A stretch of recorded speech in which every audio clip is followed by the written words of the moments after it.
চ্যানেলে আপনাকে স্বাগত।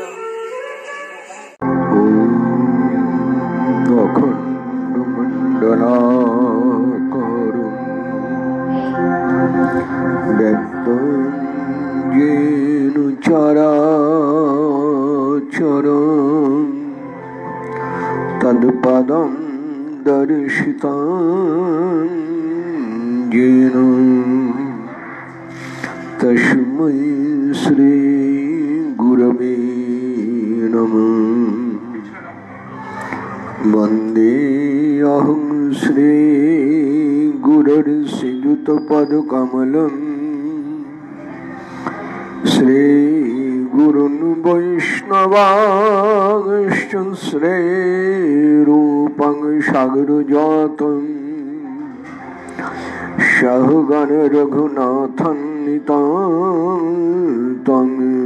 सजीवं साद्वैतं सावधूतं परिजन सहितं कृष्ण चैतन्यदेवं श्री राधा कृष्ण पादान् सहगण ललितं श्री विशाखान्वितांश्च वंशकल्पतरुभ्यश्च कृपा सिन्धुभ्यैव च पतितानां पावनेभ्यो वैष्णवेभ्यो नमो नमः। आजानुलम्बितभुजौ कनकावदातौ संकीर्तनैकपितरौ कमलायुताक्षौ विश्वम्भरौ द्विजवरौ जुगधर्मपालौ वन्दे जगत्प्रियकरौ करुणावतारौ। नमो ब्रह्मण्यदेवाय गोब्रह्मणहिताय च जगन्धिताय कृष्णाय गोविन्दाय नमो नमः।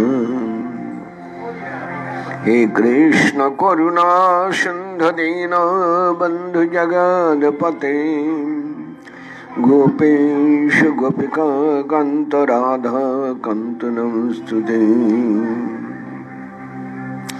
निगमो कल्पतरुर्गलितं फलं शुकमुखादमृतद्रवसंयुतं पिबत भागवतं रसमालयं मुहुरः रसिका भुवि भावुका।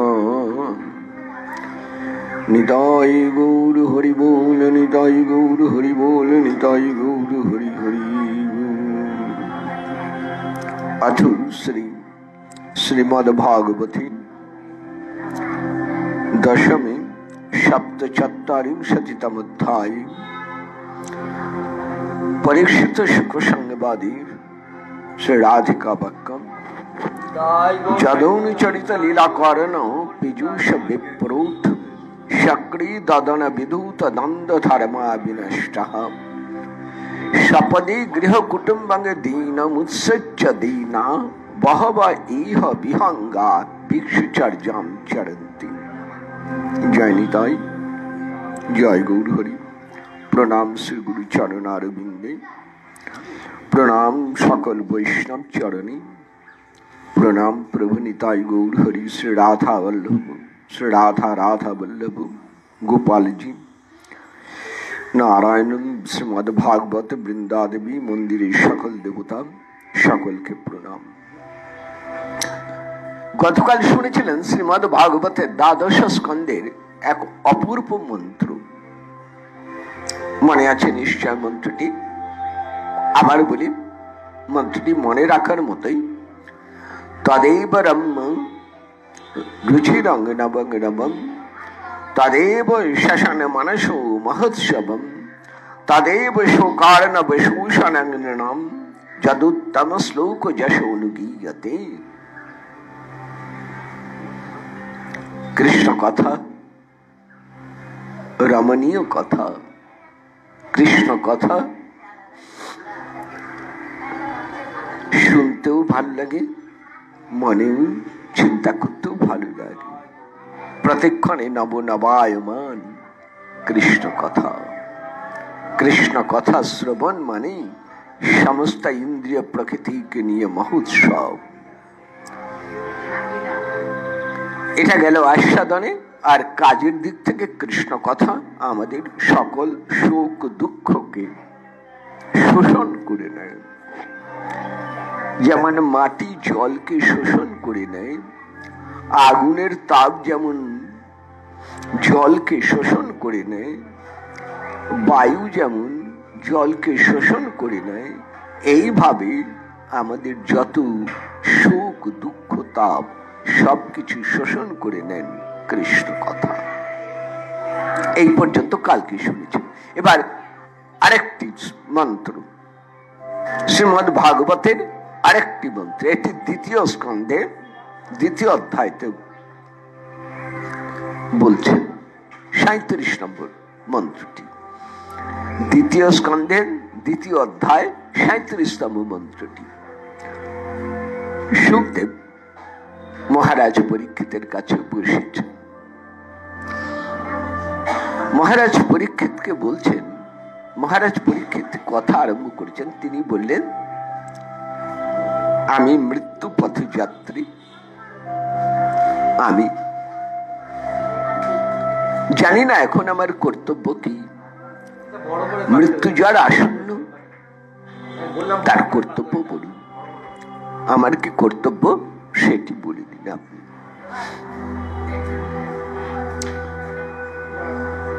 আমি অভয় লাভ করতে চাই, আমি অমৃত লাভ করতে চাই, আমি আনন্দকে পেতে চাই। এই অভয় অমৃত আনন্দের অভিলাষী আমি। আমার অপরাধী দেহ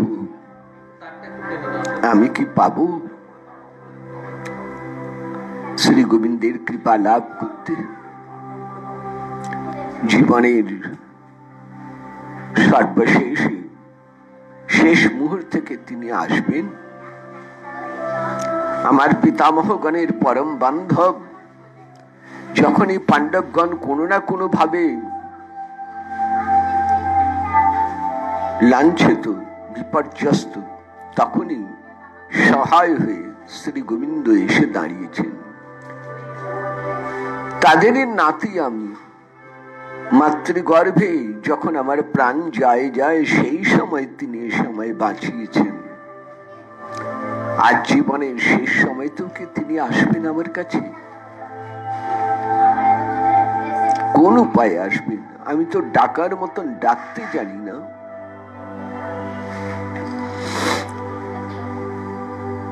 শুকদেব বলেন, হে মহারাজ পরীক্ষিত, তোমার উপায় আছে। কি উপায়?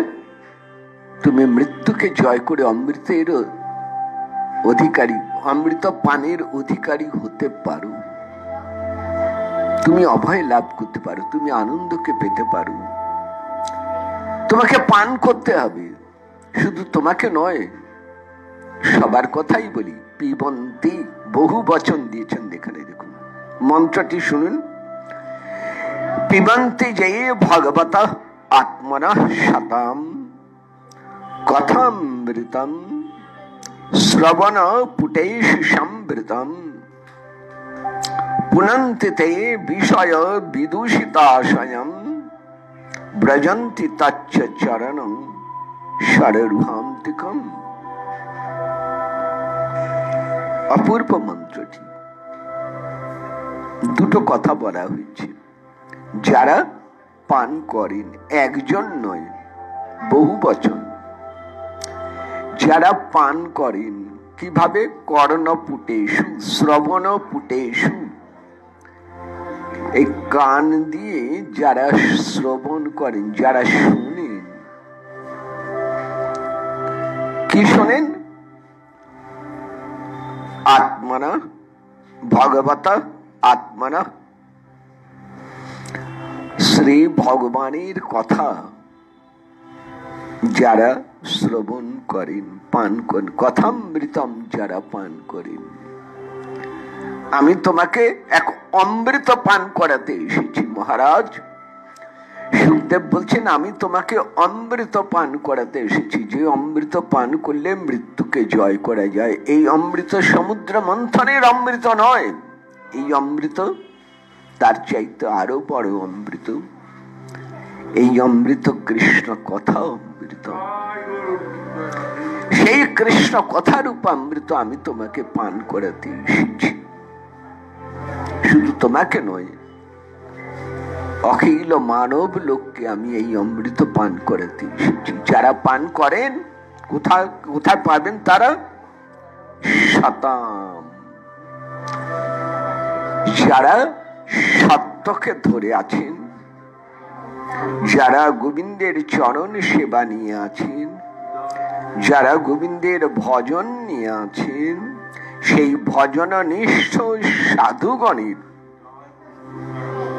মুখে উচ্চারিত কৃষ্ণ কথা, ভাগবত কথা যারা কান দিয়ে এই অমৃত যারা পান করেন, এটা হলো কর্ম। তাদের কি হয়? পুনন্তি তে বিষয় বিদূষিতাশয়ম। সংসার বিষয় আমাদের অপবিত্র করে দেয়, কারণ এখানে এই সংসার বিষয় কামনাকে দূষিত বলা হয়েছে। বুঝে নিন, সংসার বিষয় বাসনা মনকে অপবিত্র করে, দূষিত করে দেয়।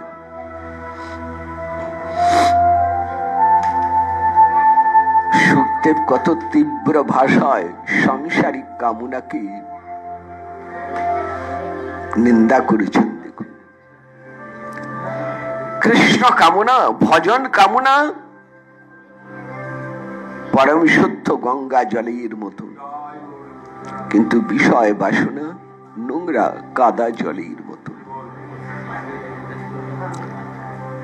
এই নোংরা কাদা জল যেমন বিশুদ্ধ জলকে দূষিত করে দেয়, ঠিক সেইভাবে এই অন্তরের বিষয় বাসনা অন্তরকে দূষিত করে দেয়। যে কথা আমরা মহাপ্রভুর বাক্যে সর্বপ্রথমে পাচ্ছি শিক্ষাষ্টকে, চেত দর্পণ মার্জনম। আগে তো ময়লা পরিষ্কার হোক, তারপরে তো ভজন আরম্ভ হবে। আগে তো চিত্ত দর্পণ মার্জন হোক, তারপরে তো দর্শন। আমরা অনেকে দর্শন অভিলাষী, দর্শন করতে চাই, দেখতে চাই,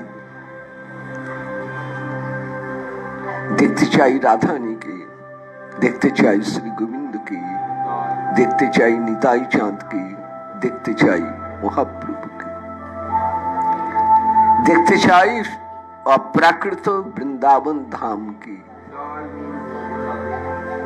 হবে, কিন্তু আগে তো মনকে পরিষ্কার করে নিতে হবে। এই কথাটি ঠাকুর নরোত্তম সবার আগে লিখছেন, বিষয় ছাড়িয়া কবি শুদ্ধ হবে মন, কবে হাম হেরব সেই মধুর বৃন্দাবন। দেখেছেন মহাজন বাক্যে কি বলছেন? সংসার বিষয়কে তারা অশুদ্ধ বলেছেন, দূষিত বলেছেন। সেই বিষয় ছাড়িয়া কবে শুদ্ধ হবে মন। আমি কি চাই? আমার আরো টাকা হোক, আমার আরো সম্পদ হোক, আমার আরো বাড়ি হোক, আমার আরো গাড়ি হোক, আমার আরো নাম হোক, যশ হোক, জ্ঞান হোক, বিদ্যা বুদ্ধি হোক, পাণ্ডিত্য হোক, সুন্দর স্বাস্থ্য হোক, আমার সংসারে সুখ হোক। এই সব কিছু বিষয় বাসনার মধ্যে পড়ে। এগুলি সংসারী মানুষ এগুলো বোঝে না, সংসারী মানুষ এগুলো চায়। রূপং দেহি জয়ং দেহি যশু দেহি দিশু দেহি। যেমন অবোধ শিশু বোঝে না সে নোংরা কাদা ময়লা ধুলোবালি নিয়ে খেলতে ভালোবাসে, এই রকম আমরাও বুঝি না এই সংসার বিষয় বাসনা নিয়ে আমরা খেলতে চাই। এই রকম কৃষ্ণ কথা, সাধু মুখে উচ্চারিত কৃষ্ণ কথা আমাদের কানের মধ্যে দিয়ে গিয়ে হৃদয়ে প্রবেশ করে বিধুনতি সর্বম হৃদি সন্নিবিষ্ট, হৃদয়কে শুদ্ধ পরিমার্জিত করে দেয়।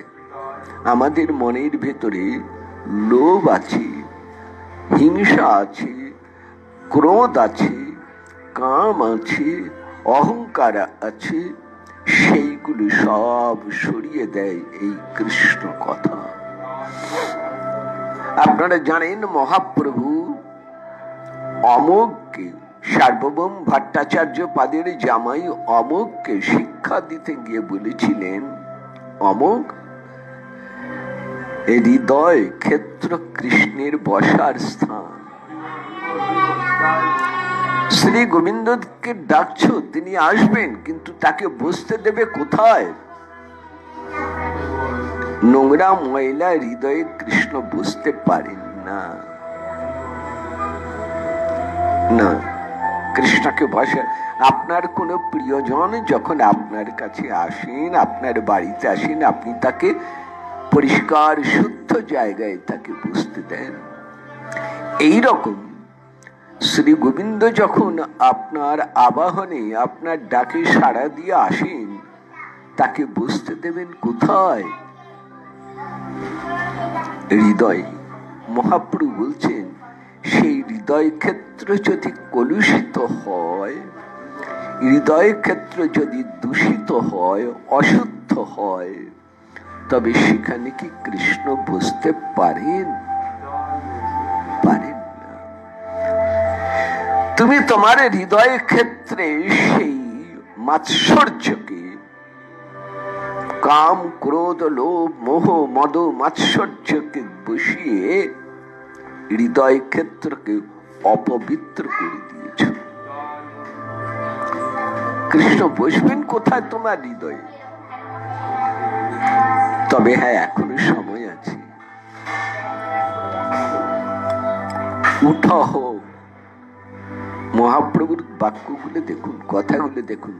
উঠহ অমোঘ, নাম ধরে মহাপ্রভু ডেকে বলছেন, অমোঘ উঠো।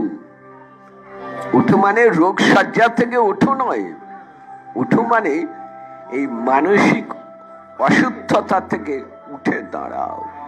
উঠো অমোঘ। কি করতে হবে? তোমার কর্তব্য বলে দিচ্ছি। উঠহ অমোঘ, তুমি কহ কৃষ্ণ হরি। তুমি কৃষ্ণ বলো, তুমি হরি হরি বলো। হরি বল হরি বল হরি বল হরি বল।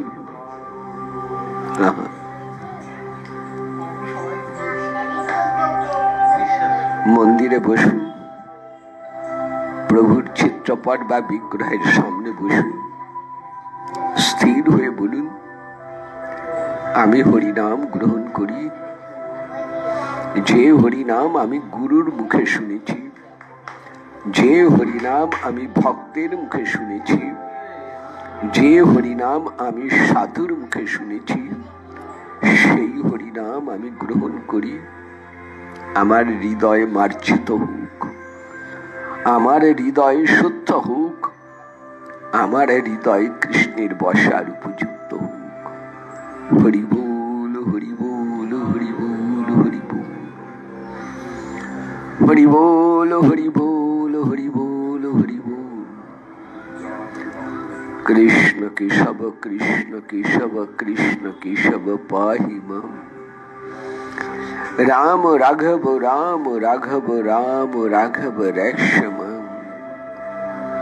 দক্ষিণ ভারত ভ্রমণকালে মহাপ্রভু সবাইকে এই নাম শুনিয়েছেন। কৃষ্ণ কেশব কৃষ্ণ কেশব কৃষ্ণ কেশব পাহি মাম। রাম রাঘব রাম রাঘব রাম রাঘব রাক্ষমং।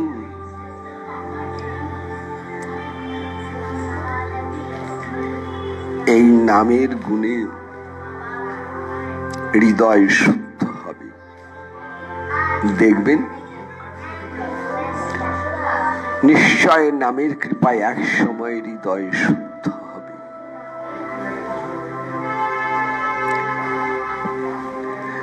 এবার সুখদেব আরেকটি সংবাদ বলেছেন সবশেষে, এরা যায় কোথায়, এদের গতি কোথায়? এই যারা এই কৃষ্ণ কথা কানে শুনছেন, সাধু মুখে, গুরু মুখে, বৈষ্ণব মুখে যারা কৃষ্ণ কথা শুনছেন, হৃদয়ে পরিমার্জিত হলো, কিন্তু তারপর তাদের গতি কি হলো, কি পেলেন তারা, যান কোথায়? ব্রজন্তি তচ্ছ তৎ চরণ সররুহান্তিকম। কৃষ্ণ চরণারবিন্দু চরণ কমল, শ্রী গোবিন্দের চরণারবিন্দু চরণ কমল। ভ্রমর যেমন ছুটে আসে পদ্ম ফুলের কাছে, ঠিক তেমনি করে মনোভ্রমর তখন ছুটে যায় কৃষ্ণ চরণারবিন্দের কাছে। রাজহংস সরোবর দেখলে যেমন তার মধ্যে নেমে পড়ে, সাঁতার দেয়, মনোহংস লীলা সরোবরে তেমনি করে সাঁতার দেয়। সেই চৈতন্য লীলা হয় সরোবর অক্ষয়, মনোহংস চরা তাহার। কবিরাজ গোস্বামী পাদ শ্রী চৈতন্য চরিতামৃতে লিখছেন, কৃষ্ণ লীলামৃত ধার তার শত শত ধার, 10 দিক বহে যাহা হইতে, সেই চৈতন্য লীলা হয় সরোবর অক্ষয়, মনোহংস চরা তাহাতে।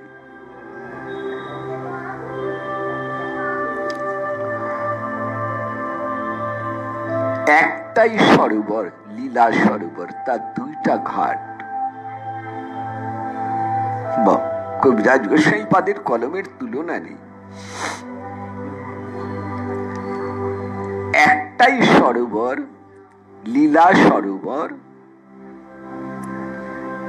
সরোবর বিরাট লেক, একটাই লীলা সরোবর, তার 2টা ঘাট। এক ঘাটেতে কৃষ্ণ লীলা, আর এক ঘাটেতে গৌর লীলা। 10 দিক থেকে তার জলের স্রোত বইছে, বাবা। অর্থাৎ একটার পর একটা লীলা হয়েই যাচ্ছে, একটার পর একটা ঢেউ আসে। ঠিক তেমনি করে এই চৈতন্য লীলা, গৌর লীলা অথবা আমার কৃষ্ণ লীলার একটার পর একটা লীলা তরঙ্গ, সে তরঙ্গে যে ডুবে। কবিরাজ গোস্বামী পাদ বলছেন, এই সরোবর কোনোদিন শুকোয় না, এই সরোবর হয় অক্ষয়, অক্ষয় সরোবর। আপনারা জানেন এই ভারত ভূমিতে কয়েকটি অক্ষয় সরোবর আছে,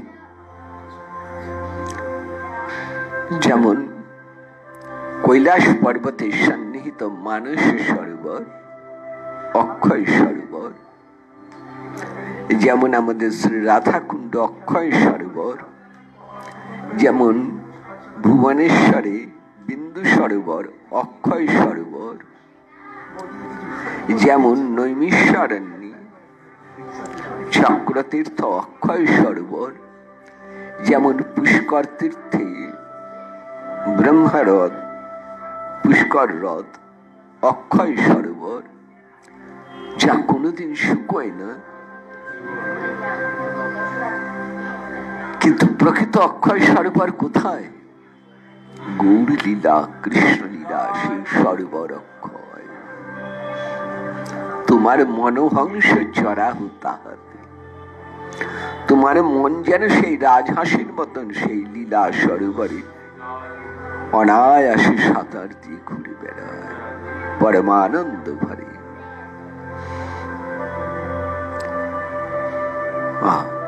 কোথায় যায় কৃষ্ণ ভক্ত, যান কোথায়? তার চরণ সার রুহান্তিকম ব্রজন্তি, তার চরণ সরোজ রুহান্তিকম। দেখলেন তাহলে কি দাঁড়ালো?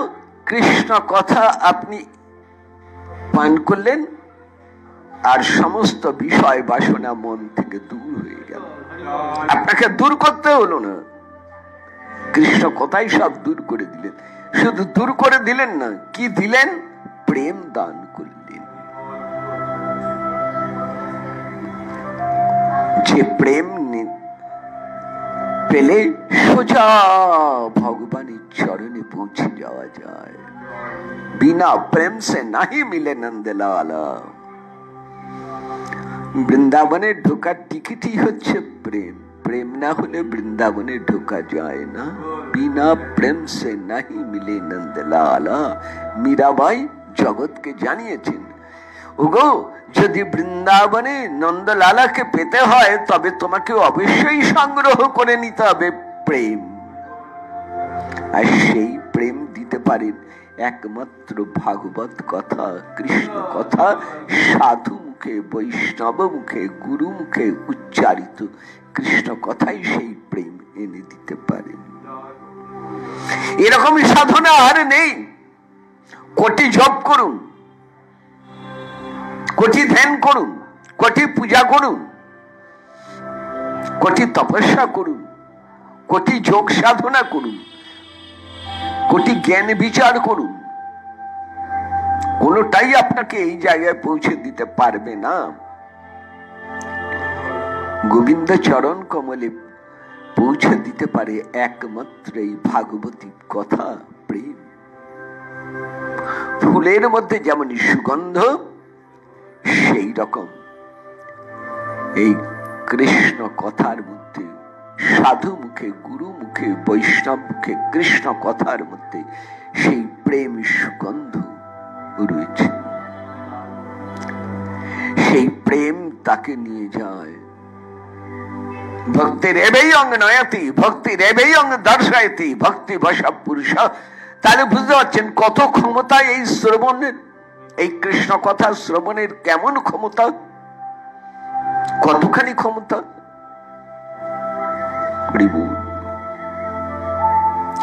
ভক্তি সাধনার মধ্যে লীলা কথা শ্রবণের এতই মহিমা।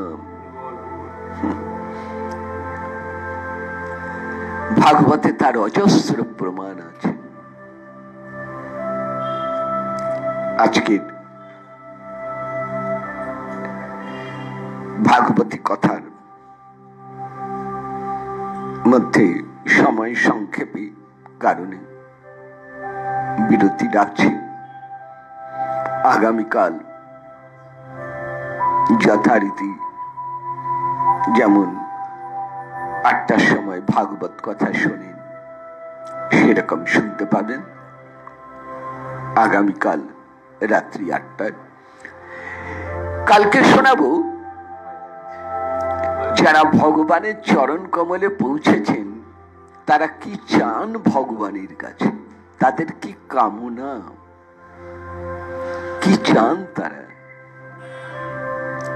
টাকা পয়সা, ধন দৌলত, সম্পদ, রাজত্ব, ঐশ্বর্য, কি চান তারা? না, তাদের কোনো কামনাই নেই। একটা ছোট্ট ঘটনা বলি।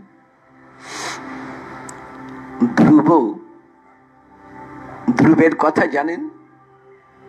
ধ্রুবকে ভগবান বলছেন, ধ্রুব কি চাও? ভগবানকে দর্শন করে ধ্রুব এত উল্লসিত, এত আনন্দিত, যথার্থ আনন্দ সাগরে ডুবে আছেন ধ্রুব। তার মন থেকে সব কামনা মুছে গেছে। ধ্রুব বললে, দাঁড়ান প্রভু, একটু দেখি তো ভেতরে কি চাই, মনের ভেতরে খুঁজে দেখি কি কামনা। আমি কেন তোমাকে ডাকছিলাম, কি জন্য ডাকছিলাম? না প্রভু, কোনো কামনা তো নেই, খুঁজে পাচ্ছি না, কেন ডাকছিলাম মনে পড়ছে না তো। ভগবান বলছেন, ঠিক আছে আমি মনে করিয়ে দিই। বাপের কোলে গিয়ে বসতে চাইলে না, সিংহাসনে বসবে না, বাড়ি ফিরে যাবে না? ধ্রুব বলছেন, প্রভু যতক্ষণ তোমাকে দেখিনি, তোমার কোন নাম শুনিনি গুরু মুখে, ততক্ষণ এগুলো ছিল। কিন্তু গুরু দেবর্ষি নারদ যে মুহূর্তে শোনালেন, আমার সব কামনাগুলো সরে গেছে প্রভু। এখন এখন কিছু না, না এখন কোনো কামনাই নেই। কেমন? আহা প্রভু, কাচঙ্গে বিচ্ছিন্নান্নি বদ দিব্যরত্নং প্রাপ্তস্মি। খুঁজছিলাম কাঁচ, পেলাম দিব্যরত্ন, কৃতার্থস্মি, আমি কৃতার্থ। বরং ন যাচ্ছি, আমি কোনো বর চাই না প্রভু, কোনো বর চাই না, আমাকে কিচ্ছু দিও না।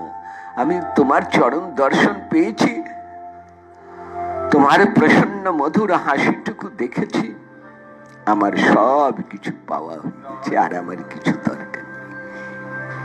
আগামীকাল এই ধ্রুবের কথা একটু বিস্তারিত আপনাদের কাছে বলবো। আজ এই পর্যন্ত হয়ে রইল।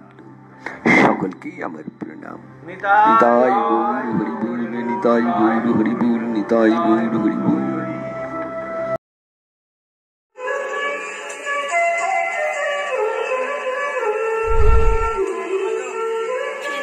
ভালো লাগলে লাইক